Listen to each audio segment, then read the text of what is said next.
57 லட்சம் வாக்குகள் நீக்கப்பட்டிருப்பதாக தலைமை தேர்தல் அதிகாரி தெரிவித்திருக்கிறாங்க. இது வரைவு வாக்காளர் பட்டியலில் மனதிற்கு நிறைவான வாக்காளர் பட்டியல். ஏன்னா போலி வாக்காளர்கள் என்று சொல்லப்பட்டவர்கள் எல்லாம் நீக்கப்பட்டு இருக்கிறார்கள். நான் ஒரே ஒரு கேள்விதான் இதை எதிர்த்தவங்கிட்ட கேட்கிறேன். தேர்தல் முடிஞ்ச பிறகு எஸ்ஐஆர் வச்சிருக்கலாம்னு சொன்னீங்களே, அப்ப இந்த 1 கோடி வாக்காளர் என்று சொல்லப்பட்டவர்கள் போலி ஜனநாயகத்தை உருவாக்கி இருப்பார்களா இல்லையா? போலியான வெற்றியை உருவாக்கி இருப்பார்களா இல்லையா?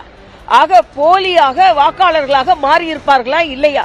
அப்போ அரசாங்கம் ஒரு நடவடிக்கை எடுத்தது என்றால், அதுவும் தேர்தல் ஆணையம் ஒரு நடவடிக்கை எடுத்தது என்றால் அது மக்கள் நலனுக்காக. ஏற்கனவே பீகார்ல ஒரு முன்னுதாரணம் இருக்கிறது. ஆனா முதர்ந்தே இது பூதாகரமாக இது பண்ண, அதனால்தான் வரவேற்றவர்களுக்கு மகிழ்ச்சி, எதிர்த்தவர்களுக்கு கவலை.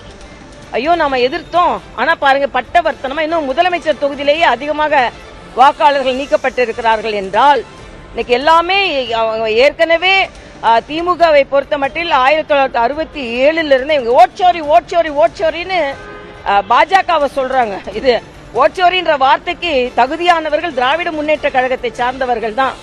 ஆக இன்று வாக்குகள் எல்லாம் சீரமைக்கப்பட்டிருக்கிறது. இது ஒரு சீரமைக்கப்பட்ட பட்டியல்.